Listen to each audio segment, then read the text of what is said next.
Welcome to the First Name Basis podcast, where we chat with special guests, industry leaders, and TribalScale employees to have an authentic but informal conversation on a variety of different relevant tech and innovation topics. I'm Sheetal Jaitly, founder and CEO of TribalScale, and I'm back with Jodi Kovitz, Chief Growth Officer of Vetster. You can check out our previous episode where we spoke with Jodi about her history and her identity. Today, we're going to continue the conversation. Getting into Vetster. Sorry, I'm saying it wrong. Vetster. I can't. Yes, that's right. It's okay. It's all good. Vetster. It's like, so I used to have a dog. I don't have a dog anymore, unfortunately. I'm sorry. But I had great years with them growing up. But like, it's something here again. Here's a blind eye if I don't have diverse thought around the table, where I was like, really, this should be a perk that we should offer here at TribalScale? Really? Is this something we need to do? And of course, my, empathy lens on that kind of like went away. But like, talk to me a little bit about what you're doing now. And I honestly, the feedback I get from our staff, and this is not an infomercial, as most of our listeners know, but the feedback I get from our staff from using Vetster is just unreal. It's one of those perks they are super happy with and love. But talk to me a little bit about what you're doing, what inspired it, how did you guys come together and tackle this industry I didn't even think was broken? Yeah, amazing. Thank you. I'm delighted to talk about Vetster. First of all, Vetster is the North America's and frankly globally fastest growing virtual telemedicine platform for pets. So it's basically enabling veterinarians to see your pets at home through our app. So imagine like Ubering a vet, for example, and being able to access, which is, Mark, our founder, and Regan, our co-founder, started Vetster before the pandemic, but certainly the adoption rate soared through the pandemic, and the need for veterinarian services went up dramatically, as did, we developed a real challenge being able to access veterinary services. And that there's a challenge in the industry that I wasn't even aware of, that there are not as many veterinarians as there are animals. So people can wait sometimes weeks and months in certain countries and cities and states to even be able to access a vet. So at the highest level, that is what Vetster is. And we are a marketplace. So you can access veterinarians through the app and based on ratings and reviews, select your own vet.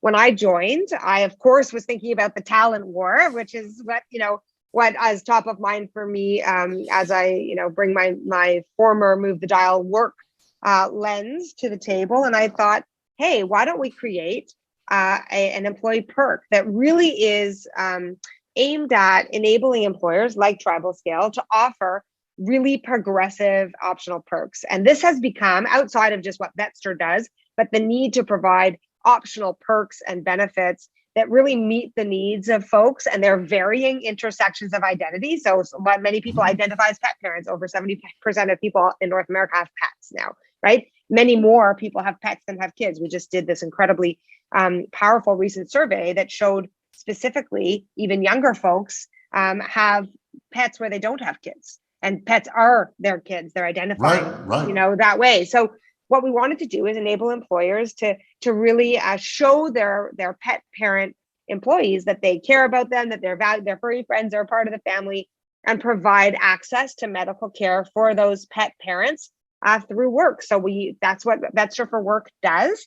We have some amazing companies like yours that have been really wanting to show that to their employees, and it's been really exciting. We just launched Vetster for Work about 4 months ago, and already we have companies flooding in and joining and giving, like you, getting incredible feedback to their leadership teams that they feel valued, they feel it's progressive, and increasingly pet-friendly companies are factoring into the decision as to whether to join a company. We just did this incredible research study that demonstrated that many people, in fact, will leave a job if the company isn't seen to be pet friendly. And in this hybrid and remote environment, one of the easiest ways to do that is to enable, access to medical care as an optional benefit, because it's not like if you don't have an office, you can say, bring your pet to the office, right?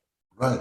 Well, one of the things that I look at when I think of this, it's like the amount of time, effort, energy it takes for someone when they have a sick pet. Like, you're not getting their best as an employee. They're not as important as your company's mission is, they have I'm going to say someone, they have a pet that they love that is going through something. If you could alleviate that and prevent that from happening and make that happen, you're just going to get much more output, right? And I think it was, again, I'm saying this, I was blind to it. I was like, what is this thing? And now when I'm hearing testimonials, I see it. I'm like, hey, it makes so much sense for our staff. And now that we're in more of a remote environment, we're not in the office, what are the things you as an employer can do to show that you care and you really want your employees to have a meaningful experience? I struggle with it. I always loved being in the office with all of our employees. I loved feeding off the energy of everybody there, even just to like walk over to someone and just say, hey, how's your day going? You don't set up a Zoom call to do that anymore. It's like, just, hey, how are you doing it's today? different. It's different. And you try to do it through like, coffee buddies and stuff like that you try to do during the day. But it's not as easy as, hey, just walking up to someone and saying, hey, how you doing? But these are the little types of things that I think us employers could start doing to show your staff you care, to show that, hey, we don't just talk it. It's just not a PowerPoint slide that you're looking at on Zoom. Here's what we're actually doing to embrace the values of our organization for you. Yeah. And I think, if there's the reality of like, we once thought that these kinds of perks were like nice to have. I think at this point, if we go up 100,000 feet to win the talent war, putting together a really powerful employer brand prop is really important. And that has many different pieces. Obviously, providing pet focused benefits is only one of them. But certainly, what we're seeing. There's no silver bullet to winning the talent war. Exactly. There's a million little things you need to do. Yeah, that's right. And I think, but being really thoughtful and intentional about the little things and understanding that you have, as I said to you earlier in the conversation, taking a highly intentional and intersectional approach to an equity strategy is no different than taking a highly intentional and intersectional approach to your benefit strategy, because that's what people are demanding these days, that their own individual needs are met in some way. So what's the product roadmap look like? Let's get into like some of the nitty gritty. Like, how do you guys think about this as a product team of like, all right, we started off with, Ubering a vet for your pet. Like where does it go from here? Well, we're just really excited we just announced, and for those of your folks who may not have seen it, we just announced our Series B. So we raised $30 million US, and we have a strategic partner. Yeah, it's good. Boom. High fiving you across the screen. It's exciting. I mean, we're growing really quickly. And we are really, really excited that we have a very strong new strategic partnership with PetMeds. And so we're going to be able to provide, a really integrated experience with our new strategic partnership, and really just being able to be the destination for pet owners to have their needs met. That's really what it is that we envision being able to provide. So whether that's, holistic health consultations, whether that's, helping folks with aging pets, whether that's, being able to have your flea and tick meds for your pet delivered to your door, as well as any acute emergency, whether it's learning, training and coaching, and, really learning how to be like an incredible, not just a decent pet parent, but an incredible pet parent. And, working with incredible strategic partners in the industry, like our newly announced partnership with PetMeds. Just watch us go and grow, because, we are going to be able to solve, I hope in time, everything that you need through our partnership ecosystem, as well as through our amazing veterinary service marketplace, all of your pet needs. Well, you hit a button with me there. You started talking about medication, and during the pandemic, out of our venture studio, we created a company called Script Runner, out of the need to get pharmacy delivery done from pharmacies to old age homes and individuals. And, it was run like the Wild West, and we created a platform so that we're able to deliver medication from the pharmacist out, all being tracked to the right person. The reason we did that is because of regulation. And, pharmacies were really struggling with regulation, and, just hiring drivers off the street hoping they do the right thing is not really the regulatory way of doing it. What type of regulation hits the pet medicine industry? Like, how do you deal with this? Like, talk to me a little bit about how you guys and your partners are organizing around regulation, because now we're actually talking about medication that you can't just get over the counter. Yeah, so great question. I mean, the pet industry is regulated, highly regulated, and the regulations differ state by state, province by province. I mean, most of our business is in the U.S., although we are born and raised in Toronto. We are, 90% of our business is in the U.S. It's just a bigger, market. Like everything yeah, is. of course. I'm living here in Miami now. Everything is 100 times the scale of what things used to be in Toronto. It really makes you think very different being here in the US. Yeah, I'm sure. And similarly, we recently launched in the UK, and we plan to be expanding to many more markets, because this is a global problem. Pet care and enabling, pharmacy needs to be met for those pet parents in a way that we expect is really important. So I would say what's interesting is that the industry was a bit behind the human telemedicine industry, and it's catching up, and it's certainly becoming more progressive. And those who do the regulations are sort of seeing the value and the need for virtual care. So we expect that it will continue to become even more progressive, to enable pet parents to receive their pet medication in the way that we're all used to, with like how we go on Uber and order food, right? People are very used to being able to access immediately, have things delivered to your house, Amazon style. So, we expect that it will only become more progressive, and we're working within the regulatory framework. Awesome. And do you know what I like about the regulatory framework and doing that, especially from the software side, is if you're able to solve those problems, you de facto become the standard. Like it's a much better way than the other way that they're doing it. So I totally see technology, and we see this everywhere, totally disrupting heavily regulated areas where, you had a gray area kind of you played in, and you just hoped you never got caught. Well, software can help eliminate a lot of that. I'm seeing a ton of companies come across our deal desk from our investment side that are just going after these heavily regulated industries, saying, hey, it's the Wild West out there. We're going to formalize it so it's actually done right, and you can avoid all these fines and actually do things the right way. So, Jodi, I wanted to switch gears a little bit. I want people to actually get to know you a little bit more. So I'm just going to rapid fire a couple of questions. Okay, ready. All right, top of the head. If you and your beautiful daughter were going to go anywhere on a plane today, where would it be? Oh my gosh, great question.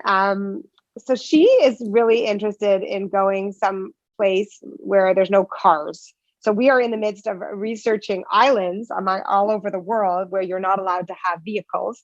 And she has prepared a whole Google slide deck, very Jodi style, of all of the pros and cons of all of the 10 global destinations where we can go visit and have a vacation where there are no cars. So I will keep you posted as to which one we select. However, that is our current agenda. Does climate play a factor here? Well, we'd like to go somewhere warm. There's a couple of spots in Mexico that we're considering that are close, but she also, I told her the next step is the budget. So the fact that she would like to go to like a tiny town near the Seychelles in Africa is a lovely dream to have for when she has her own startup. Yeah, well, not when she has her own startup, when she exits her own startup. When she exits, exactly. But, it's funny. Everybody thinks founders make money. We're the most broke people you're ever going to meet. It looks like glitz and glam. It's we sign up because we're crazy, I think. All right. What is the last movie you watched? Oh, that's a great question. I'm trying to think. I am very fascinated by space. So I watched the Elon Musk SpaceX documentary that was on Netflix. I forget what it was called, but I really enjoyed it. 2 thumbs up. It's like Siskel and Ebert over here. Yeah.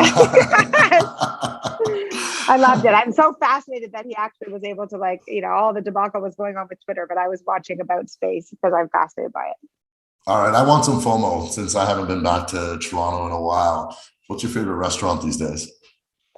Oh, that's a great question as well. I'd like to get down to Ossington. I haven't actually been out to eat much recently, but I am going to get myself down to Ossington, and there are just so many new ones. But Mandy's Salads just opened, came from Montreal, And I grew up with them at a summer camp when I was young, and I just love watching successful entrepreneurs. So I'll be heading to Mandy's Salads shortly. There we go. For our listeners, head over to I Mandy's will. Salads. I love giving the small businesses like a little shout out here. Even though we got a global audience for everybody who travels to Toronto, they now know to go to Mandy's Salads. Jodi, I wanted to chat with you about your title. Yeah. And Chief Growth Officer. Growth, I think, is something that every organization wants and really have no effing clue on how to go about it and how to go do it. So how does Jodi Kovitz, the Chief Growth Officer, approach her job? Oh gosh, that's a fantastic question. I'll tell you this, with a lot of humility. That's the best way I can answer that question.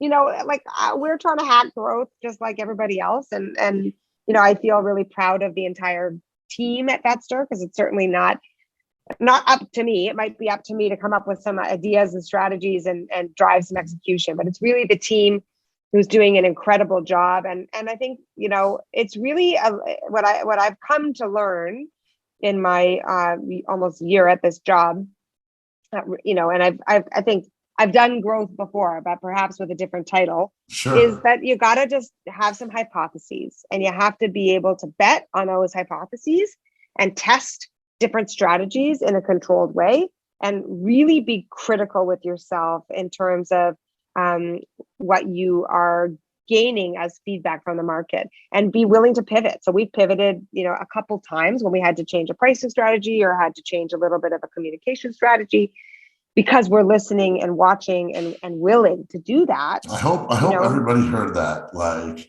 don't be stuck in your ways. If something's not working, learn and change. Yeah, and to have humility about it. I often will say to my team, I said it this morning in a meeting when I was presenting some ideas, like, I'm not precious about my ideas. Like, people get really attached to themselves. 100%. Right. You feel like, oh my God, I'm a loser if this fails. I mean, you're obviously going to do everything right to make it work, but it's okay if you fail. You learn. Yeah, and it's not easy. Like, it is hard, right, to hack growth at a scale up that is venture backed. There's a lot of growth expectation, and we got to hit certain numbers to get where we're going, and to even meet the demand of what our customers need and how fast they need it. So I love it. It's fun. It's challenging. I'm humbled by it. I've learned a tremendous amount, like, irrespective of having had a really wonderful, long, windy career, building a B2B SaaS, product, really, which is what our Vetster for Work offering is very different than what I've ever built before. So I had to do a lot of learning and listening. I have great mentors and coaches, and, a great team, and we're just really working together. And we're in this moment where we found product market fit for our B2B product and for our B2C product. And it's really exciting now to be able to test and learn different distribution channels and different ways to grow it, and different ways to partner with organizations like yours, where we don't just get the product in the door, but where it really adds amazing delight value for our clients, so that we can grow the relationships and we can retain the clients. Like, for me, that's what keeps me up at night. How do we amaze and delight you as our B2B customer? How do we amaze and delight our, B2C customers, so that we are really driving, engaged repeat users of our business? And it's a really wonderful problem to have, and it's a wonderful, problem to solve. And I couldn't be more, excited for what's to come for Vetster, and more grateful for the opportunity to be in this role. What are some big mistakes you think people make when they get into a growth position? Oh, yeah, that's a hard question. I don't think it's hard. We all F up. Where did you F up? Yeah, I wouldn't say that I'm aware of any direct F ups to date. However, it's a tough question. No, but I'll tell you this. I think there's just a patience. We have to develop patience. And that is something I work at all the time, to be able to watch and see the seeds that we plant come to fruition. So I would say that there's a piece of work for me that is really around We've got these incredible, we went to market with pilots. We had to see sort of the result of like how that the fruit that those plants were bearing, and really be focused on metrics and understanding what does success look like. I also think, one of the things that's been interesting, I mean, we've grown so fast, right? When I joined the company, there was like a few of us, right? And now there's like over, 50 in like a year, right? That's a Wow. really, really big, fast growth. And so one of the things I've been that gets scary too. it's scary. It's a whole bunch of other challenges right there. You want to add authentic and personal, like, I'm a 2-time CEO, so I've had to learn how to not be one, right? And that is a big piece of humility. And I'm, I happen to work with an incredible CEO who I really trust, and a great C-suite team, everybody of whom I trust, right? Our COO and our CTO and our chief product officer and our CEO. So learning to let go, learning to stay in my lane, learning to, really just focus on growth, like doggedly day and night, and really, really growth at scale, right? And pushing myself always to think bigger and go after bigger fish and, all of that. So it's not necessarily that I'm sure I'll make lots of mistakes, but I'm so early in the tenure of this role.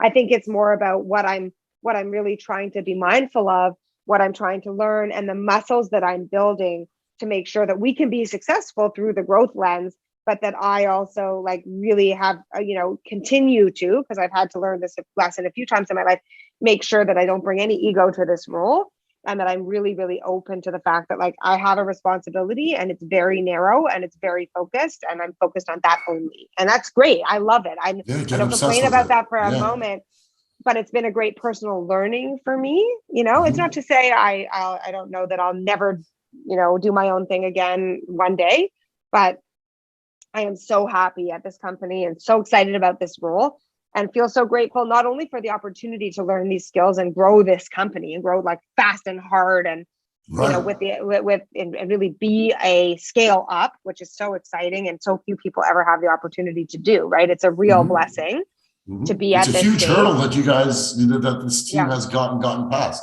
But now, right, the next hurdle is in front of us, and it really calls for a tremendous amount of focus, pace, hustle, leadership, collaboration, effective teamwork, and a ton of humility.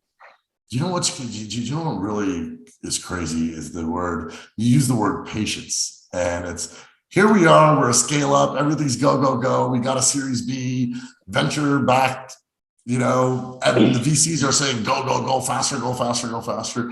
And the one thing that you came up with is like, wait a second, patience. Like, let's have some patience, which is and I think really tough to do, and switch gears when you're in a high powered startup. I think thank you. I listen, I think for me, there's a real balance between like, up to the right results, which you do have to chase now. And I think it's really important to have some distribution channels, like you asked about my role, like if I'm responsible for the B2B channels, like some of them have to be get it and hit it now and hit it hard and hit it fast. And some of them have to be planting seeds that if you grow them and you cultivate them, it'll be 10x. And so having the discipline to do both at the same time, and how do you weight them, and how do you compartmentalize and focus your efforts? I mean, that is, certainly when I was a CEO, the greatest skill I developed was how to compartmentalize and focus on what was most important first, and be able to like put everything else in a box and just do what had to be done. And I didn't know how to do that before I had been a CEO, because you had to, right? You had to do investing, and you had to raise a round. You had to do that until it was done, or you had to deal with, when we were putting on these big events, like certain things had to be done and everything else in the business had to wait. So I have learned that skill of being able to jump back and forth between the now and the later. And I think that is something I didn't know before I started this job, that if you only focus on the now, then you can't cultivate the 10x for later, and one of your competitors will beat you. So you have to do it, but you can't only focus on the later, because you need to focus on your current growth as well. So that's something I'm learning and playing with and think a lot about. Yeah, one of the things I'm really starting to learn is like, hey, you have problems that are in front of you, and you hit the nail on the head. I think when you said compartmentalize, it is not one solution is the answer. You got to So I'm messing it up. Compartmentalize, yeah. Compartmentalize each solution. Couple of different solutions for your problem. I can give you, if you want to upgrade your offering to your customer, you have to have an internal strategy to get everybody to buy in on what you're going to do. You have an external strategy to make that happen. You have to put these lenses on to do that. And so it's very interesting, to hear others like start to think about problems in that way. And I think, there's so many complex problems that are out there that startups are facing, and we all are really struggling to figure out how to do the right solution. The one thing I want our listeners to know, I think Jodi said it best, there's not going to be one silver bullet to it. You're going to have to put different strategies together. Some are going to be slow play, 10x later. Some are going to be immediate because you need to fix the leaky bucket right now. And like, what are you going to do to make that happen? And so, exactly. Right. Like, just start to think about these things that way. Jodi, I can't believe where the time went. Like, we're coming up to the top of the hour. I could chat with you for hours and hours and hours and learn so much from you every time we're chatting. But what's something that you would like our listeners to take away from the conversation we had today? Yeah, I mean, to me, just talking to you and just the theme of, a lot of what I've learned from you is just like, keep going, right? And have a resiliency, because to be in these companies, any of you that are listening, I'm sure you have these moments. Like, there are lots of hard moments in building a startup, turning that startup into a scale up, scaling that scale up into like a high growth company. And then in my case, imploding and having to do it again. Yeah, and the truth is, what I admire most about you is your resilience, because you could have just folded and walked away. And you didn't. You just were like, I'm going to figure it out, and I'm going to pivot and I'm going to start again. And I think it's a really important life lesson. I was talking to my daughter this morning, actually, before she went to school, and about how we face hard things. And I told her the story. I'll finish our podcast with this story. When I was 17 years old, I was I was on a canoe trip that I was staffing. So we had 6 campers and there were 3 staff. And on the canoe trip, which was in Algonquin Park in Ontario, we had a 6-kilometer portage, which is like, for those of you in the US, it's like 5,300 meters. Okay. It's like a very long. And I had to carry the canoe on my neck. The US doesn't use meters either. Okay. Yeah. True story. Miles. It's like 4 miles. Okay. Sorry. We'll convert it. 4.3 miles to be precise. But in any event, I spent the first half of the portage carrying that canoe, and I was really miserable. I was like, I hate this, and this is so hard, and it's so heavy, and it was heavy. The thing was like 80 pounds. Your hands are holding and mosquitoes are biting in your face. Everything biting me. My neck was all, I had no water. I was pissed off, and I threw the canoe down and I had a full on temper tantrum, like a full on, I hate this. My life sucks.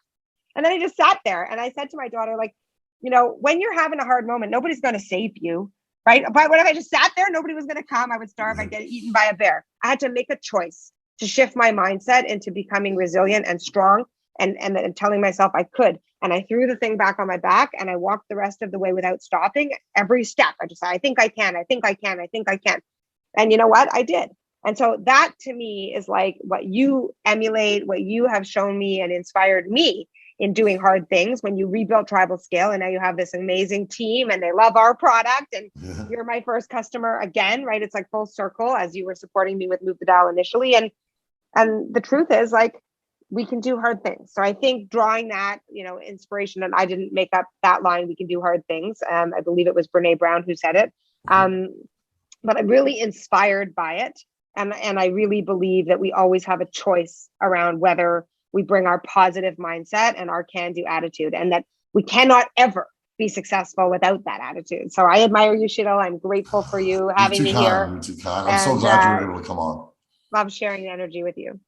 That what I don't even want to say anymore. That story was awesome. I think all of us were probably listening to that story thinking about points in our life where we felt the way you did. So it was perfect. I think that's a great lesson there for everyone to listen to, and heck, just keep moving on, keep moving forward. Yeah. Like, you're gonna figure it out step by step. You yes, you can. So thank you. Fist bump. Have a great day. Thank you so much. Have a great day. Again, this podcast is available on Spotify, Apple Music, Google Music. I don't know, everything. Just go out there and go listen to it. Jodi, love you so much. Can't wait to host you here in beautiful Miami. Come visit me soon. I can't wait. I will do. Thanks for having me. Awesome. Have a great Thanks, day. everyone. Bye. Take care. I'll talk to you soon.